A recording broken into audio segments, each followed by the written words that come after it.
Então, primeiramente, boa noite a todos. Eu sou Alisson, eu sou mestre em Biodiversidade e Conservação pelo Instituto Federal Goiano, no campus de Rio Verde. Esse trabalho ele teve colaboração dos meus orientadores, Iderval Silva Júnior Sobrinho e o Matheus da Silva Lima Ribeiro. E hoje a gente vai responder se os machos importam. O meu título é Machos Importam? Conflitos sexuais na manutenção do canibalismo sexual em Dolomites Triton.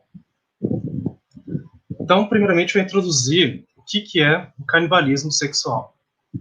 O canibalismo sexual, ele é o consumo de um macho por uma fêmea antes, durante ou depois da cópula.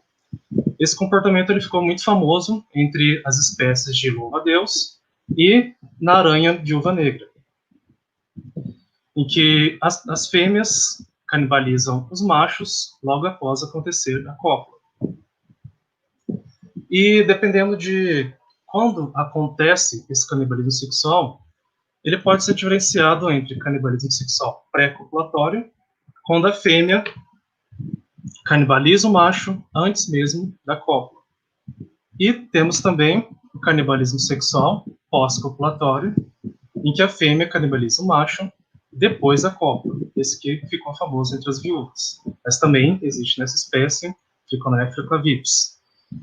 A explicação evolutiva para o canibalismo sexual pré-copulatório pode ter a ver com a seleção sexual. As fêmeas vão selecionar que machos elas vão copular e que machos elas vão canibalizar. Isso vai depender de algum atributo morfológico, pode depender do cortejo do macho, do tamanho do macho, isso varia de espécie para espécie. E quanto ao canibalismo sexual pós-copulatório, a explicação para ele pode ter a ver com o valor nutritivo de cada macho, o quanto o macho vai influenciar na fecundidade da fêmea. Nós temos um caso aqui, que é o foco desse trabalho, que é da aranha pescadora, a Dolomites triton. Nessa aranha, existe o canibalismo sexual pré-copulatório, numa taxa de 40%, ou seja, 40% dos encontros entre machos e fêmeas acontece o canibalismo. Só que essas hipóteses anteriores que eu disse não explicam muito bem esse tipo de canibalismo nessa espécie. A hipótese mais aceita até agora é chamada de transferência de agressividade, que é também chamada de aggressive spillover na literatura. Ela diz que a fêmea que se alimenta mais na fase juvenil, ela se torna mais agressiva na fase adulta e transfere essa agressividade em forma de canibalismo contra os machos. Porém, essa hipótese ela não considera muito bem o lado do macho, a interação entre machos e fêmeas na manutenção do comportamento dessa espécie, do canibalismo dessa espécie. E foi justamente isso que a gente fez nesse trabalho. Nós testamos hipóteses que consideram que consideram a agressividade do macho como fenótipo tanto quanto da fêmea. Então, o macho pode tentar evitar o canibalismo, ele pode ter alguma estratégia para tentar mitigar esse custo que ele tem com o canibalismo sexual. E isso vai gerar um conflito sexual, conflito entre interesses entre machos e fêmeas. Então, nós aplicamos essa importância do fenótipo do macho para testar essas hipóteses. Então, nós fizemos um modelo populacional com o Individual Based Model, que é o modelo baseado em indivíduo, que ele considera a variação individual dentro da população. E com esse modelo, nós testamos as seguintes hipóteses. Nós testamos a hipótese da fêmea, aggressive spillover, como eu disse anteriormente. As fêmeas mais agressivas, elas foram as que se alimentaram mais na fase juvenil. Então, quanto mais ela forrageou na fase juvenil, mais ela se torna agressiva na fase adulta. E também consideramos hipóteses do macho, que a primeira que colocamos foi a hipótese filho, que ela diz que o macho ele tem uma percepção do nível da agressividade da fêmea, então ele tem uma opção de escolher a fêmea menos agressiva. E também temos a hipótese boldness, que o macho mais agressivo ele é o mais ousado, então ele vai ter uma maior iniciativa para cortejar a fêmea, ele vai ter uma vantagem no cortejo, uma vantagem no acasalamento. E temos uma hipótese controle, que ela é uma hipótese aleatória, nós chamamos de random. Então essa hipótese ela representa o acasalamento aleatório, não existe nenhum tipo de preferência. Então pegamos todas as hipóteses, fizemos a interação entre elas em simulações para testar qual delas responde melhor qual que delas responde melhor à evolução desse comportamento na espécie do Lamedes triton. Com isso, a gente fez uma população virtual. Tudo isso foi feito com dados da literatura e fizemos no programa R. Então, foi um modelo totalmente experimental. Então, a primeira coisa que a gente fez foi criar os indivíduos. E esses indivíduos cada um deles tinha dados que coletamos da literatura. Então, temos os dados do sexo do indivíduo, do tamanho corporal do indivíduo, da posição dele no espaço, e também colocamos dados da latência. Latência é o tempo de reação o tempo de reação de um indivíduo. Então quer dizer que quanto maior a latência, menor a sua agressividade.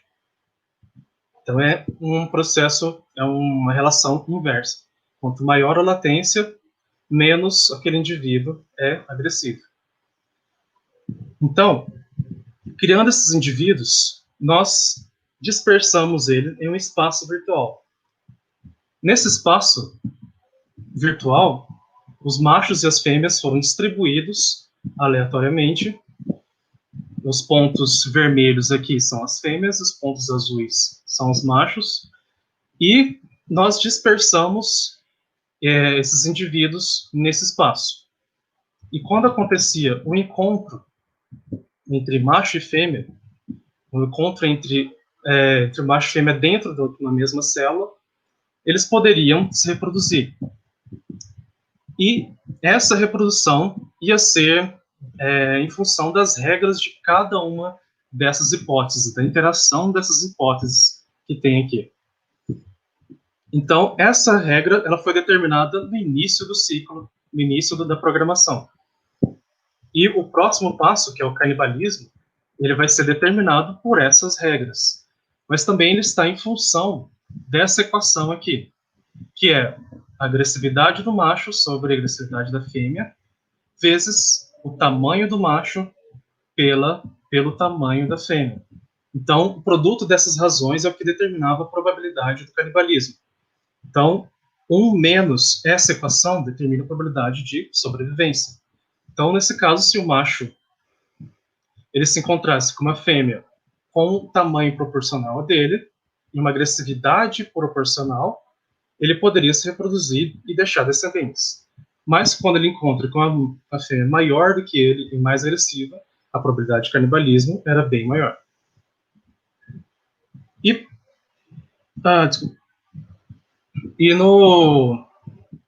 na nossa programação também os indivíduos morriam pela idade. Chegando na idade 3, todos os indivíduos que tinham idade 3 eram retirados da população. E por fim, chegávamos a uma nova geração que mais para frente plotamos esses dados dessas gerações, que era uma nova geração sobrepostos às gerações anteriores, e plotamos os dados de tamanho corporal, agressividade ou latência, e taxa de canibalismo e taxa de acasalamento. Então, o primeiro resultado que tivemos aqui foi sobre a média do tamanho corporal das fêmeas e a média do tamanho corporal dos machos. De modo geral, teve um aumento de tamanho corporal muito rápido, muito acentuado, Porém, tem alguns destaques aqui. Dá para perceber que todos os cenários que tinham algum conflito sexual, como Phelan ou Boldness, e os dois juntos, Phelan e Boldness, eles deram uma atrasada nesse crescimento, deu um delay maior. Então, todos os cenários que tinham conflito sexual demorou um pouco mais para os tamanhos corporais chegarem ao seu máximo, tanto da fêmea quanto do macho. Esses valores foram padronizados, então é o máximo da fêmea e o máximo do macho. Existe esse dimorfismo sexual. A fêmea é bem maior do que o macho. Então tem um destaque aqui, cenários com Phelan, eles demoraram mais para chegar a um tamanho corporal máximo. E quanto à média da latência, ou seja, a média da agressividade. A latência é o inverso da agressividade. Na mesma coisa que aconteceu no tamanho, na nossa resposta do tamanho corporal. Cenários com conflito sexual, a população teve um maior delay para chegar no valor máximo de latência. Então, esses cenários com Phelan, cenários com Boldness, que o macho interferia nessa dinâmica, a agressividade ao longo das gerações foi aumentando bem mais devagar. E isso refletiu na taxa de canibalismo e reprodução. Nós colocamos aqui na simulação com agressivo spillover e Phelan e a simulação aleatória, totalmente aleatória. Na simulação com agressivo spillover e Phelan, percebemos que a taxa de canibalismo ela teve um decréscimo muito maior, muito mais acentuado do que a taxa de canibalismo em cenários aleatórios. Então, o conflito sexual aqui, a interação do macho na manutenção do fenótipo, na manutenção do canibalismo, ele está diminuindo a taxa de canibalismo e, no final, está equilibrando com a taxa de acasalamento. Então, a principal conclusão que a gente chegou foi a importância da inclusão do fenótipo agressivo para o macho também. Então, esse fenótipo do macho, ele contribui para a manutenção do canibalismo sexual nas populações de detriton. Os machos, eles vão mitigar os custos do canibalismo na população, eles vão conseguir diminuir as taxas de canibalismo para que a população não se extinga. Para isso acontecer, a agressividade deve ser vantajosa tanto para o macho quanto para a fêmea.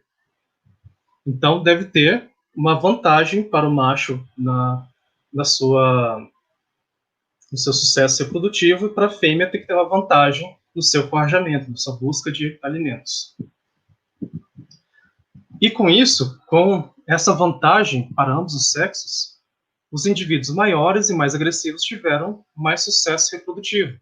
Por isso que as médias de tamanho corporal e latência, elas cresceram muito rápido de modo geral. Porque os indivíduos maiores e mais agressivos foram os únicos que sobraram se acasalando. Isso foi uma das conclusões que nossos resultados conseguiram mostrar. E com isso, os machos, para reforçar isso, os machos maiores e mais agressivos, eles conseguiram se reproduzir mais. Então, a agressividade cresceu muito rápido, segundo nossos resultados, porque os machos têm uma maior vantagem na reprodução, maior sucesso reprodutivo. E com isso ele pode acasalar tanto com as fêmeas menos agressivas, tanto com as fêmeas mais agressivas. Isso pode ter um efeito indireto da seleção sexual. Então podemos dizer que teve uma seleção sexual indireta. As fêmeas estão indiretamente selecionando machos maiores e mais agressivos. Mas para que essa dinâmica seja equilibrada, que ela seja mantida ao longo das gerações, e as espécies não se extinguam, deve ter algum mecanismo de escolha ou percepção do macho para que o canibalismo não chegue a taxas muito altas, como foi no modelo aleatório, e a população se extinga. E É isso que eu tinha para apresentar. Muito obrigado pela atenção. Agradecer ao Instituto Federal Goiano de Rio Verde, ao FJ, Universidade Federal de Goiás, e o Programa de Biodiversidade e Conservação. Obrigado. Excelente também, Alisson. Estava dando uma observada aqui no pessoal no chat, o pessoal elogiando tanto o seu estudo quanto do Anderson. Até teve uma pessoa aqui que falou que você é um gênio, tá? A gente tem Tô louco. para você. Então, os encontros, como é que eles são feitos aleatoriamente e eles são analisados de acordo com aquelas hipóteses que você já colocou? Ou não? Como é que é sim. isso? Os encontros, eles não foram aleatórios. Cada um daqueles passos teve regras. Eu não consegui detalhar tanto por causa do nosso tempo.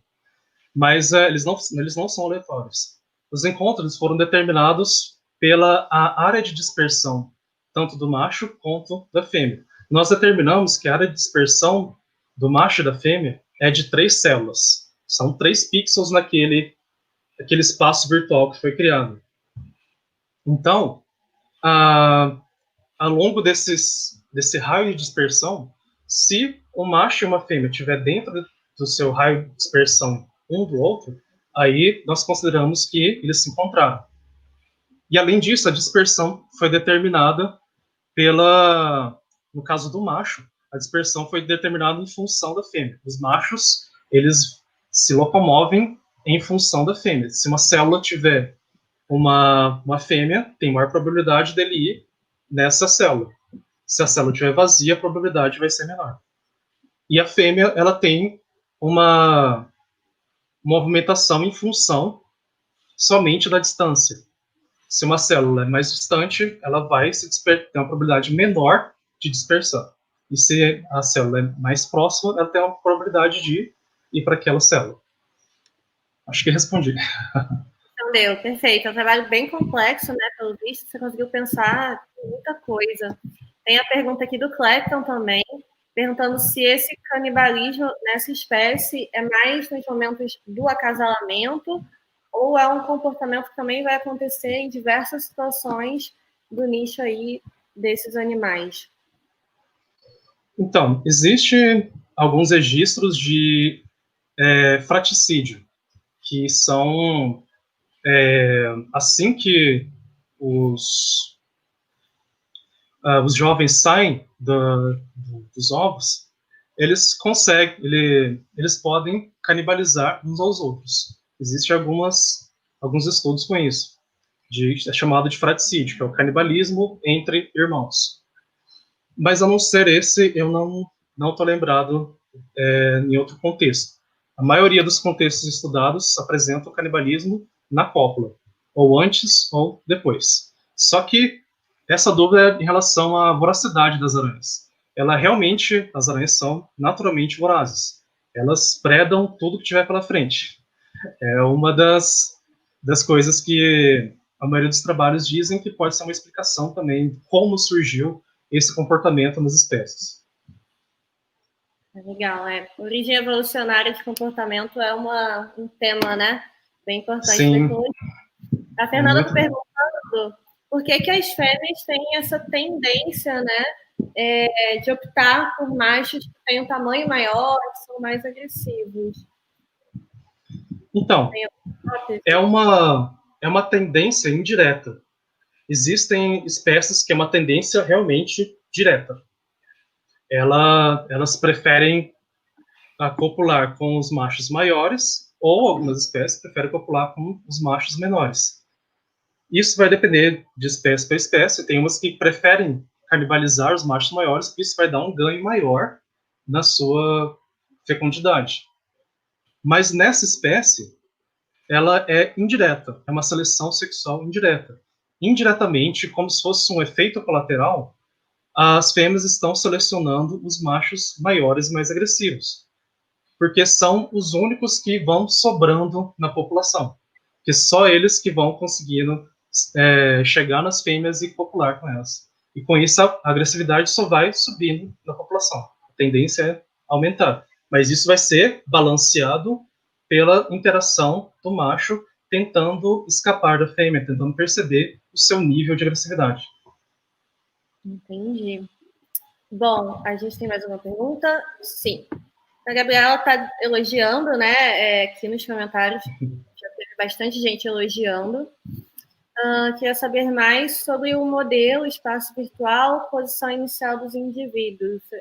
Acho que você até falou um pouquinho, né? Na pergunta dos encontros. Se tiver mais alguma coisa a adicionar. Então, o modelo ele é feito no R. O Individual Based Model, ele é esse tipo de modelo que você faz as regras. Ele é como se fosse um joguinho de computador que você vai programando da maneira como você encontrar na literatura, encontrar na natureza. Então, esse modelo, ele segue as regras que a gente colocou. Então, tem uma regra para dispersão, tem uma regra para reprodução, tem uma regra para canibalismo, para sobrevivência. Cada um daqueles passos tinha uma regra. Aquele espaço virtual, ele foi feito através de um pacote do R chamado raster. Ele é uma função do R, que você coloca o comando space, se eu não me engano, e coloca as coordenadas x e y. E você vai determinar o tamanho do y e o tamanho do x. Então, isso vai dar o seu espaço, o tamanho do seu espaço. E a posição inicial, ela foi aleatória. Isso realmente foi aleatório. Nós, primeiramente, distribuímos eles aleatoriamente, porém, a dispersão já foi seguindo as nossas regras de 3 células de raio e o macho seguindo em direção da fêmea. Tá certo. Bom, muito obrigada, Alisson. Você trabalha Eu que agradeço. Tá? Acho que vou até ficar pensando mais um dia sobre esse comportamento que eu não imaginava.